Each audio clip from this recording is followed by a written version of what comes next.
Bagaimana tadi? Jadi definisi selawatan itu apa? Anda yang bertanya dengan saya, dengan yang dengarkan ini, baik yang dengarkan online atau yang dengarkan ada di majelis, ini punya definisi yang berbeda. Yang menghukumi batil juga mungkin punya definisi yang berbeda. Tapi yang jelas sekarang kita rumuskan.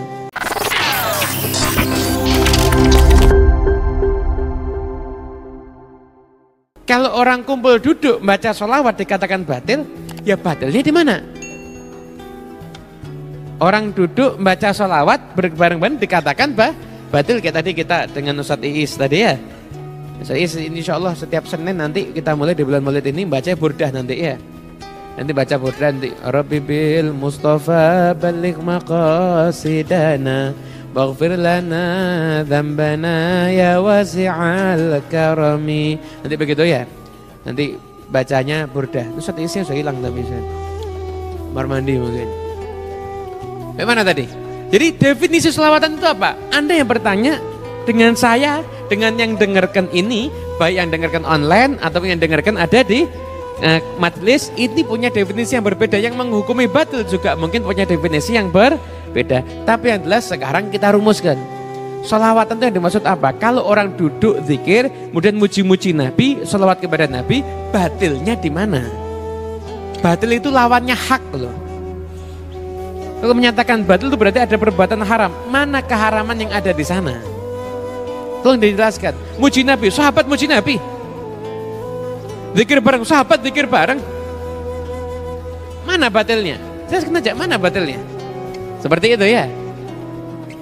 Itu. Tapi kalau misalkan ada model sholawatan dengan beragam alat musik, satu yang hadir orang di sana pakaiannya dengan pakaian yang mungkin terbuka auratnya, setelah itu berjoget dengan jogetan yang diharamkan oleh syariat, berkumpul laki perempuan, itu batil iya, tapi bukan sholawatnya. Tapi bukan sholawatnya. Artinya apa? Tindakan-tindakan yang haram sekalipun itu diadakan di majlis yang namanya majlis sholawatan, tetap itu perbuatan dihukumi haram. Bisa dipahami ya? Contoh, laki perempuan jogetan bareng, itu di kafe haram. Kalau diadakan di masjid gimana? Ya tambah haram. Jogetannya sendiri haram, kurang ajar di masjid, jadinya semakin haram. Bisa dipahami ya? Jangan terus diajari begini, bahkan itu lebih baik daripada dangdutan. Loh, ya bukan begitu, orang itu harus dibimbing, orang itu harus diajarin. Begitu saja ya ditegur. Jadi jangan sampai kesalahan justru dijadikan pembenaran, nggak akan belajar nanti. Salah ya ditegur. Jadi sekarang ini kalau mau buat majelis, sholawat dan lain sebagainya, ya dijaga adabnya. Jaga adabnya. Kita harus bisa membedakan mana konser musik dan mana majelis dzikir. Nah kalau konser musik majelis dzikir kemasannya seperti konser musik, akhirnya takutnya orang hadir udah nggak niat dzikir. Hadir niatnya sama kayak hadir konser musik. Kenapa? Mencari kenikmatan di telinganya. Ya, akhirnya jadinya kurang bagus. Alhamdulillah para ulama kita udah ngajarin kok. Ngajarin guru kita lah Habib Syekh Qadir Asgaf. Lalu juga dalam videonya kan ada selawatan tuh jangan ada goyang-goyangan yang nggak benar, itu pernah beliau sampaikan. Itu juga habaib-habaib yang lainnya, para romo kiai yang lainnya, para ulama lainnya juga telah menyampaikan. Alhamdulillah. Sekarang ini yang kita ini yang umat ini yang harus ngikutin ya, harus ngikutin. Saya juga pesan sama panitia, jangan ambisi kalau buat acara tuh harus kepengen besar dan lain sebagainya. Allah tuh nggak lihat itunya. Nabi Muhammad juga nggak lihat itunya. Apapun acara yang kita lakukan, luruskan niat, sempurnakan ikhtiar. Niatnya apa? Ikhlas, pengen syiar dakwah itu. Itu ikhtiarnya dimaksimalkan. Perkara yang hadir banyak atau sedikit, yang penting kita punya niat yang lurus. Bagi orang yang niatnya lurus, jumlah yang hadir itu nggak ngaruh sama sekali. Mau banyak, mau dikit, santai aja. Kenapa? Ini majelis bukan untuk mengumpulkan orang, untuk mengumpulkan massa, enggak. Ini majelis adalah sebagai bentuk kita mau berkhidmat kepada Nabi Muhammad sallallahu alaihi wasallam. Nabi Muhammad. Apa Nabi ini screenshotnya?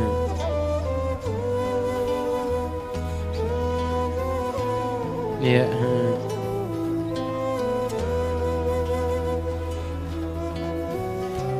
Ini screenshotnya orang-orang yang menganggap maulid seperti ultah. Menganggap maulid seperti ultah. Ya beda maulid sama acara ulang tahun.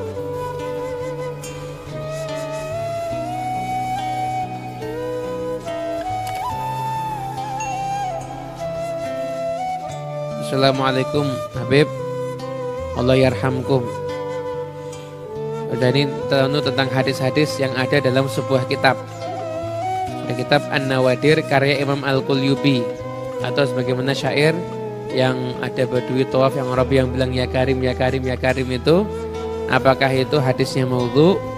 Nah, sejauh ini yang kami tahu dari sebagian besar para masyayikh yang ahli hadis yang pernah kita jumpai, hadis daripada Arabi yang keliling baca ya karim ya karim ya karim sampai sekarang tidak ditemukan hadisnya. Saat ini tidak ditemukan hadisnya gitu. Terakhir sudah jam 9 lebih ini. Assalamualaikum Habib, izin bertanya, jika kita membantu share postingan yang di grup Ngaji Senin namun kita belum melakukannya, apakah kita berdosa maksudnya? Namun kita juga untuk mencoba mengamalkannya. Gimana hukumnya apabila kita posting sesuatu kemudian kita tidak mengamalkannya, itu dosa atau tidak? Contohnya kemarin di Ngaji Senin itu juga diposting itu doa untuk Nabi, riwayat Al-Imam At-Tabrani, Abdullah bin Abbas menyatakan barang siapa yang mengucapkan jazallahu anna Muhammadan bima huwa ahluh, semoga Allah membalas Nabi Muhammad atas jasanya kepada kita sesuai dengan kedudukan Nabi Muhammad, maka itu akan menjadikan capek 70 malaikat yang akan mencatat pahalanya selama 1000 hari.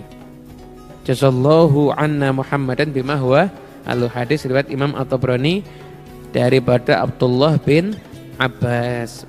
Itu kita share, terus kita belum bisa mengamalkan, apakah kita dosa? Enggak. Ya, kita share aja sambil kita niat untuk mengamalkan. Siapa tahu berkatnya kita nge-share ada orang yang ngamalkan, barokahnya dia ngamalkan dari kita, maka kita semua digerakkan dan dipermudah untuk mengamalkan. Saya kan kemarin udah pernah ngomong gitu, kita akan bisa jadi mengejar masuk surga lewat babul medsos. Kan ada surga lewat babus siyam, babus sholah. Ini kita mau surga lewat babul medsos. Apa? Orang yang nge-share kebaikan, kalau kebaikannya diamalkan sama orang lain, maka insya Allah itu juga kita akan mendapatkan kebaikannya. Sebagaimana yang pernah saya ceritakan dulu, ya, pernah kedatangan tamu yang intinya tamu itu kisah ada satu postingan ini diedit, setelah itu saya share, saya masukkan di Facebook. Saya ketika nge-share itu merasa ya biasa-biasa aja, nggak pernah ada sesuatu yang istimewa, yaitu ada quote, jangan berpikir untuk merubah dunia, namun berpikirlah agar dunia tidak merubahmu. Kan simpel kan itu? Itu ternyata ketika ada orang yang lihat itu, sekelompok orang yang dulunya dia berada di dunia yang kelam, dia hijrah, dan dia nunjukkan itu kepada Germo atau Mucikari dan sebagian WTS, itu ada sebagian yang bertobat hanya karena meme itu. Kenapa? Dia merasa dunia sudah merubah kita ini harusnya jadi orang yang ngikuti aturan Allah, kok malah kita ngejar dunia, akhirnya kita jadi orang yang berubah gak ngikuti aturannya Allah Subhanahu. Simpel gitu.